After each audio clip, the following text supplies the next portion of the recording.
Hello students, आज हम आपके सामाजिक मानव शास्त्र के प्रश्न पत्र में सामाजिक मानव शास्त्र के क्षेत्र की चर्चा करने वाले हैं। जैसा कि अभी तक आप समझ चुके हैं कि सामाजिक मानव शास्त्र में मानव को एक सामाजिक प्राणी मानकर उसके सामाजिक संगठन, सामाजिक संस्थाओं और सामाजिक व्यवहार का अध्ययन किया जाता है।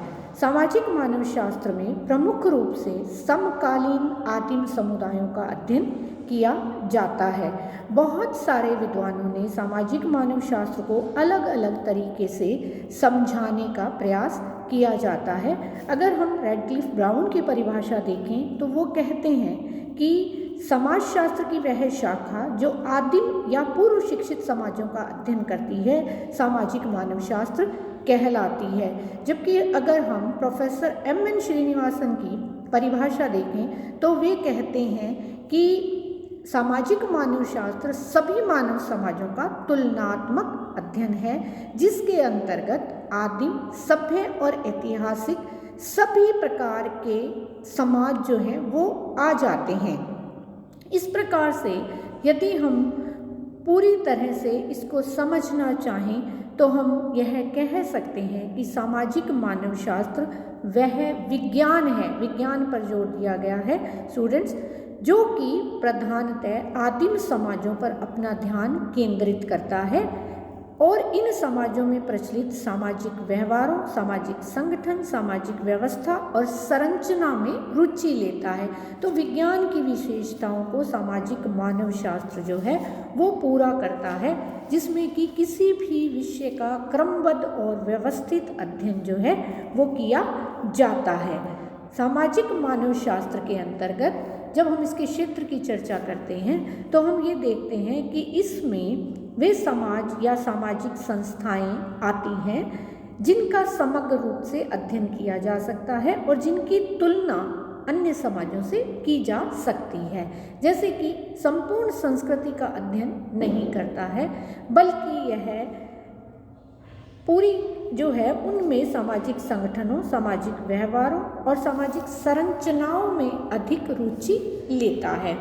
फिर हम जो चर्चा कर चुके हैं कि यह केवल आदिम या सरल समाजों तक ही सीमित नहीं होता है, यह जटिल समाजों को समझने का भी प्रयास करता है। और इसलिए सामाजिक मानव शास्त्र के अध्ययन में हम जो वर्णनात्मक अध्ययन, डिस्क्रिप्टिव जो अध्ययनों की जब हम बात करते हैं तो वहाँ विश्लेषणात्मक और तुलनात्मक अध्ययनों की तरफ हमारा ध्यान जाता है। सामाजिक मानव शास्त्री संपूर्ण समाज का अध्ययन नहीं करता है, वह अपने अध्ययन के लिए समाज के कुछ पहलुओं को चुन लेता है। और इस प्रकार से जो कि इवांस प्रिचार्ड हमें समझाने की कोशिश करते हैं कि यह संस्थागत स्वरूपों जैसे परिवार, नातेदारी व्यवस्था, राजनीतिक संगठन, कानूनी विधियों, धार्मिक पूजा पद्धतियों और इन संस्थाओं या ऐसी ही संस्थाओं के बीच पाए जाने वाले संबंधों का अध्ययन करता है।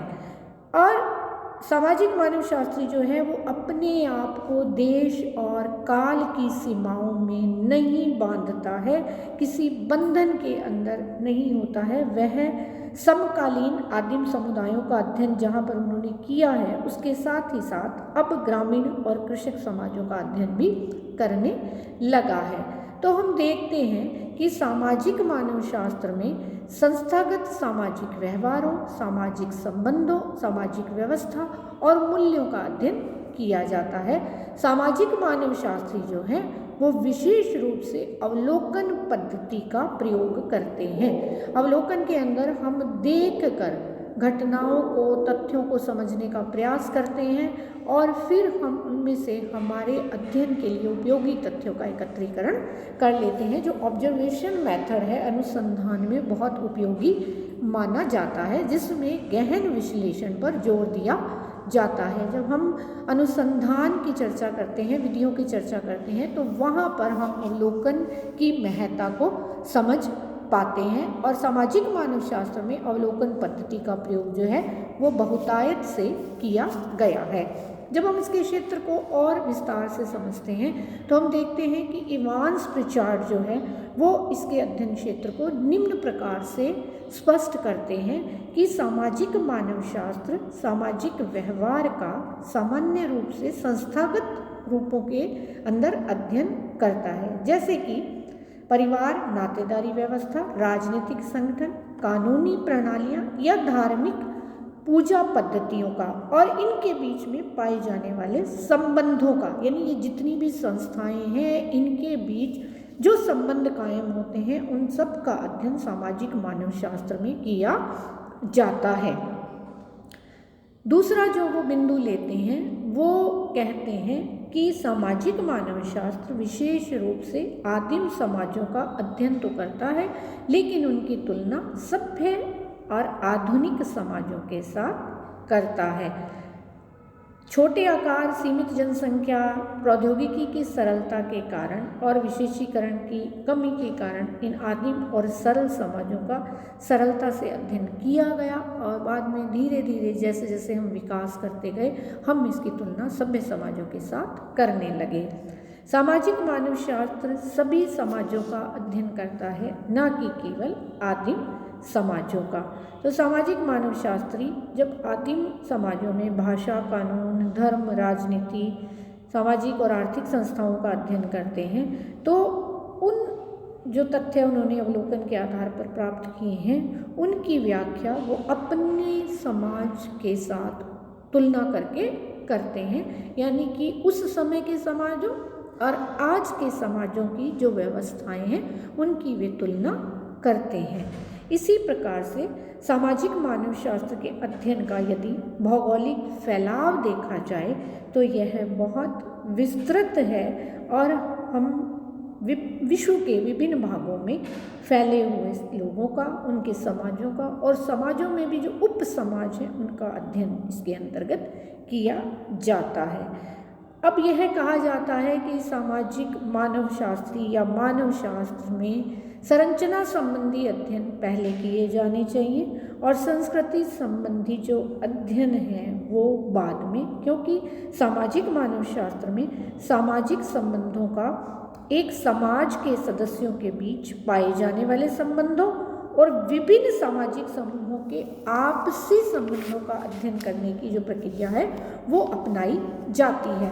तो स्टूडेंट्स, यहाँ पर आपको सामाजिक संरचना का जो अर्थ है उसे भी समझना होगा कि एक समाज विशेष की संरचना से हमारा क्या अर्थ है।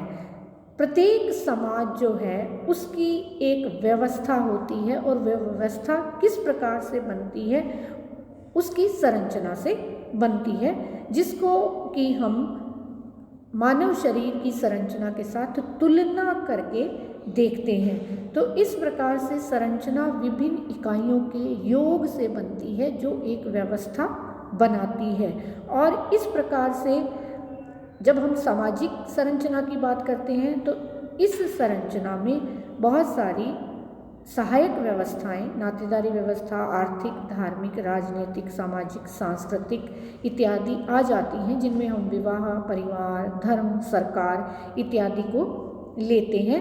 और इस प्रकार से इसके चारों तरफ, इन सब के चारों तरफ जो है वो एक संगठन बनने की बात हम करते हैं। तो इसलिए सामाजिक मानवशास्त्र के अध्ययन क्षेत्र में सामाजिक संरचना का अध्ययन जो है वो विशेष रूप से आता है। सामाजिक जीवन में पाई जाने वाली जितनी समानताएं हैं या नियमितताएं हैं उनके आधार पर समाज में व्यवस्था पाई जाती है और इसी व्यवस्था के कारण समाज में सदस्य एक दूसरे से जुड़े होते हैं। किस प्रकार का व्यवहार करना है, नहीं करना है, डू एंड डोंट्स की बात जो है उसकी बात यहाँ पर की जाती है।